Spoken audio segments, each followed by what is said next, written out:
Welcome to the Shakaama Live Show with your host, Shakaama. Be sure to interact with the video.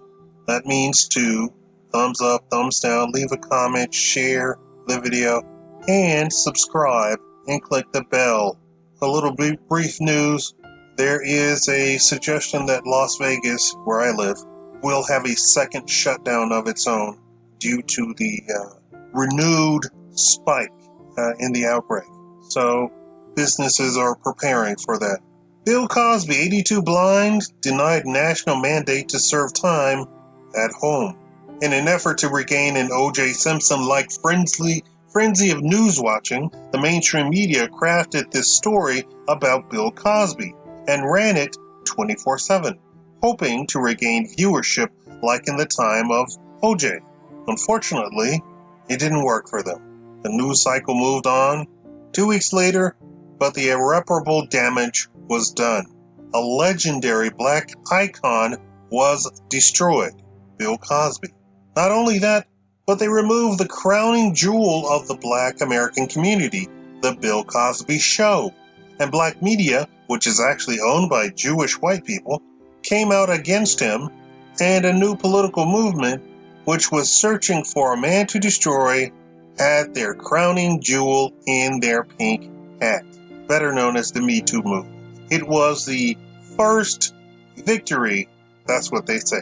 Forget that Hollywood had countless men who legitimately were known abusers. They had to take down the black icon. They were so convincing in their portrayal of wholesome Cosby as a monster, but the problem was the accusations were all ridiculous, brought by women of ill repute. Half the women were professional women, if you know what I mean. 70% were on some sort of drugs, and half the allegations were nothing. Literally, some of them said, he walked past me at a party. A full 60% were demonstrably false. One woman accused him of something when he wasn't even in the state. 10 accused him of something, and he wasn't even at the event in question. But then they got their smoking gun. But there was a problem. Statute of limitations had run out, and the case had already been settled. Rich man-like, meaning rich people settle things out of court with money to make things just go away. They sealed the case, she got her money, and all was lost. No, seriously, she spent all the money. Millions. Spent millions of dollars in a matter of a few years. Folks, how long would it take you to waste millions of dollars if you were ever given that? I don't mean how long. How long could you make millions of dollars last?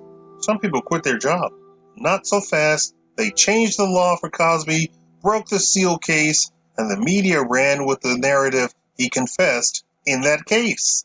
Brief synopsis from a third-year law school student: he never confessed to anything. Also, the woman in question is an open and obvious lesbian. And when you get down to the accusation, it was never brought before the police. Like all the other 40 women, or 39 women, the news drummed up. By the time this woman came to the district attorney, the accusation was years old, with no evidence, no police report. She wanted money. The district attorney questioned her on 3 separate occasions. Each time she was questioned, a different story appeared. Different year, different date, different circumstances. And there was the big, gaping, huge problem of her going back to his house 60 times, texting him 20,000 times after the supposed incident. Oh yes, they pulled all of her phone records, just in case she was telling the truth, but no. The district attorney dismissed her claim, but not before getting Cosby to make a deposition and settle out of court. He had to get money for the woman. He hated Cosby, or thought he did, until the new district attorney won the election. Where the first district attorney said there was no case, the second district attorney ran on a platform that he would prosecute Cosby, which is all sorts of unconstitutional, illegal, unethical. and he should be disbarred. But wait, there's even more stuff he should be disbarred for. I should hope with his video, maybe somebody will see the video and say, let's take a look at this. For everybody's information, the FBI is investigating that particular district. I'm sorry, the Department of Justice is taking a look at that particular district. They have a reputation for corruption. Years ago, they came in and threw judges, district attorneys, regular attorneys in jail for corruption. That exact county. It just so happens that the particular family the woman is from is 100% anti-black. How do they avoid this problem in the media and court? Simple. Don't let anybody who knows about that testify. Don't report the story. Don't say anything about it. There was also another problem. Andrea Constand confessed to her university colleague that nothing happened, that she was doing it all for money. Then Gloria Allred shows up and tries to extort Cosby for $100 million to 6 of the women she was representing. Cosby, of course, said no. In fact, he turned around and sued them and won. What's that? What's that you say, Shakaama? He won? Yes, he won. Seems that wasn't in the news, and that wasn't allowed in court. But the women were allowed in court. The media was so convincing that people everywhere believe Cosby is a monster, an animal, etc. And they are so convinced they go on social media to spout all this garbage about how he's a monster and an animal. But the problem is, no evidence was presented. That was such a problem that even The View talk show said it's a dark day in American history when a man can be convicted with no evidence. That's right, The View sided with Cosby in this case. The View. They're women, did you know that? But what about the family, friend that was corroborating that this was all a setup to get money?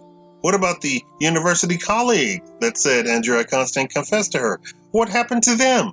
They weren't allowed to testify. In fact, Andrea Constand denied ever knowing the university colleague in the first trial. In the second trial, she said she barely worked with her after proof was shown that they lived together on away trips. The judge denied the woman from testifying at all in both trials. But wait, there's more. The prosecution received evidence that exonerated Cosby. Exonerate means proves that he's innocent. That's right, folks. The new district attorney had proof none of this was real, but he didn't let the Cosby team know this. It was leaked to the Cosby team, but by one of the office workers. When this was brought up in court, the judge denied it. At this point, any intelligent person would see that the district attorney and judge are corrupt. Also, at this point, no jury would convict him. And that's what happened in the first trial. The jury said no case was presented.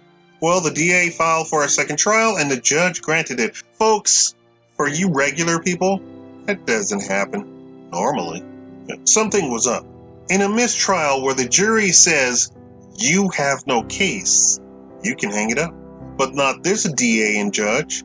And what about these women? How credible were these accusations? Not a single one was credible. Now add into that Gloria Allred trying to con Cosby out of $100 million, holding press conferences where 80-year-old women were crying like something just happened. One showed up on drugs, and not a single reporter asked about it. The tabloids denied these women their story. Not even one iota of truth was in it. They had been pitching this story to get money for decades.